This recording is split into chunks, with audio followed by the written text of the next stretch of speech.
Thank you very much. Oh, they're filling it with schnapps. Thank you. Beer.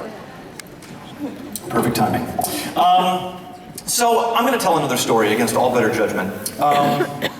When I was young, I mean, I always feel, very grateful when I can travel around the world, especially when I sing songs that are so meaningful and have been so meaningful to me in my life, and I get to visit places like Amsterdam and sing these songs, which is so great. But I would not be here my third time. I would not be on this tour at all if it weren't for a couple of very, very important factors in my life. One being that I had very supportive parents. My parents were incredible. They took me away from the Nintendo, and they took me out to see great opera and great classical music and pop concerts and the circus. And we didn't have the toppers, but we had, if they'd gone to take me to see that, then maybe I would not be here. But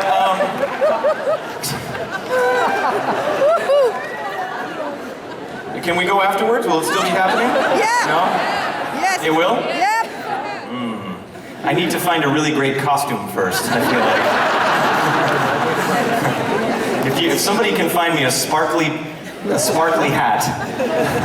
Just a hat? Then it'd be good. No, but we did. We saw a lot of stuff. And I would sit in the audience, just like you're sitting in the audience, and I would watch, and I would say, oh my God, like, I want to do that with my life. That's what I want to do. I don't want to be a cowboy anymore. I want to be that guy. I want to tell stories with songs and with my voice. And so I got what they call the bug. But having the bug and then having the confidence to go out and explore that are two very, very different things, because I was a really shy kid. I had a hard time in school, I was picked on, and I had a hard time making friends, and I also had a really high voice. So, because even when I was 13 years old, and I still talk like that. So, life was very hard for me. High school, I think, is hell for everyone around the world. But for me, it was very hard. So I sang, but I sang in my kind of voice. And so my second thing I'm going to say is I had great teachers.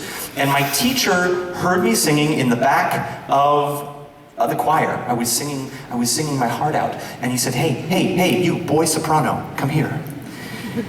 I think you've got a very nice voice. Well, that's very, thank you.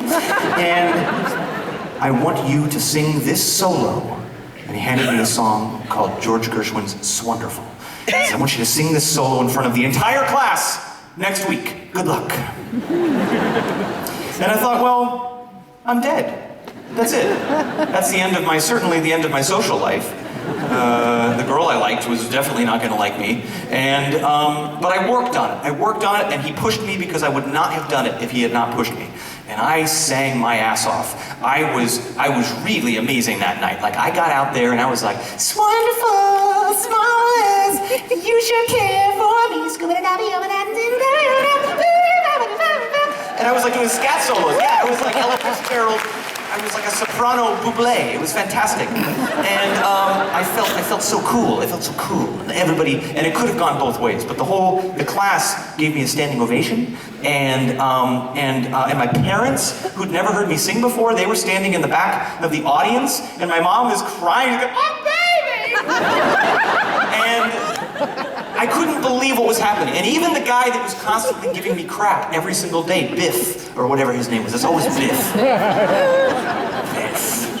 He came up to me the next day, and I thought he was going to punch me. And he came up and he goes, hey, you got the voice of an angel.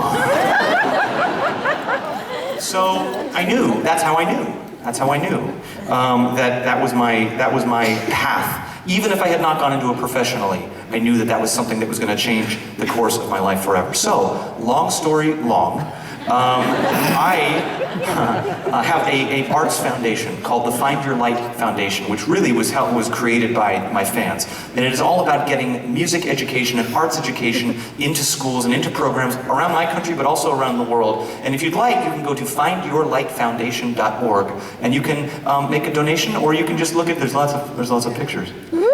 Oh yeah, there's lots of pictures too. But Amsterdam, you are a very art-loving city, and I want to thank you from the bottom of my heart for all you've done for my foundation and for your support of arts education. So thank you guys for that.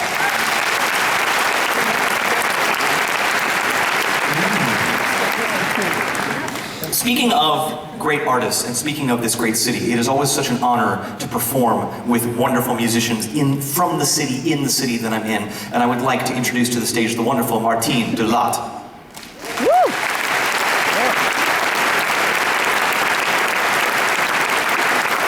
Martine was kind enough to drive here. What was the name of your city that you drove from? Tilburg.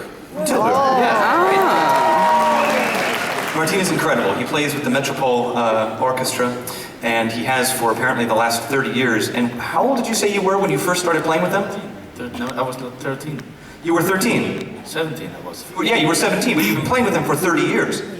13 years. Oh, I was gonna say, I thought you looked so young. He's talking to me backstage, and he's going, yeah, I played with them for 30 years. I'm going, okay. Wow, well, congratulations.